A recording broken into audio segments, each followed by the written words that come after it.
Hello, my name is Cassandra Munoz from Beaumont Adult School, and today I'll be going over sexually transmitted infections, the prevention measures. The first thing I would do is ask my patient about their extent and understanding of STIs. Next, I would proceed to notify them that it is quite beneficial to them to get routine tested.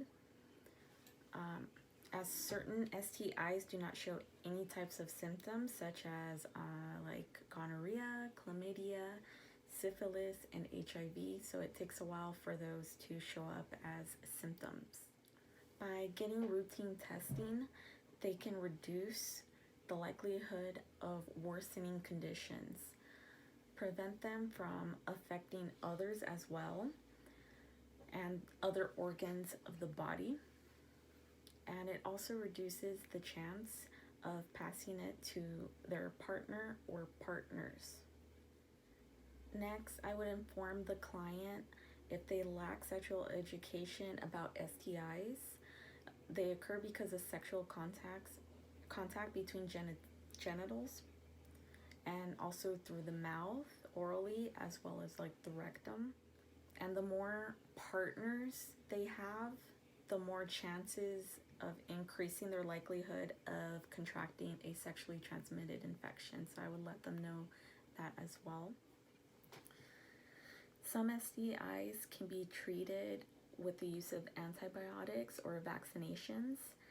And for the antibiotics, they can treat chlamydia, gonorrhea, since those are bacterial sexually transmitted infections, usually with azithromycin or doxycycline, usually preferably doxycycline, in order to combat the bacterial infection, while others have a vaccination, and that's usually hepatitis A, B, and HPV, which is human papillomavirus, and those can be prevented through vaccinations.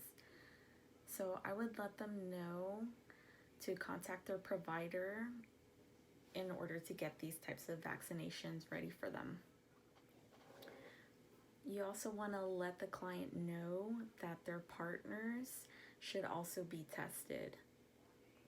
If they also have an STI themselves or their partner, to refrain from any type of sexual contact with them. They should use safe protective sexual measures. This usually is with condoms and lubricant and dental dam barriers.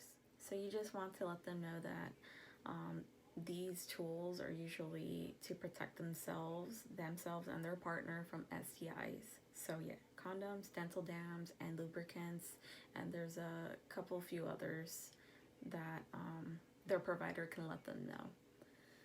You also want to educate them to avoid any consumption of like alcohol and certain medications that need to be known before some certain medications like antibiotics and certain vaccinations, as well as letting them know that alcohol and drugs can interfere with their decision making towards safer sex measures.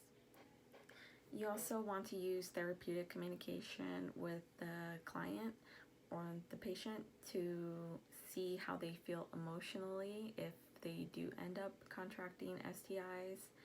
So we can address that as well if they're feeling depressed or anything else. And that wraps up nursing interventions against STIs. I hope you enjoyed the short video, and hopefully it was informative. Goodbye now.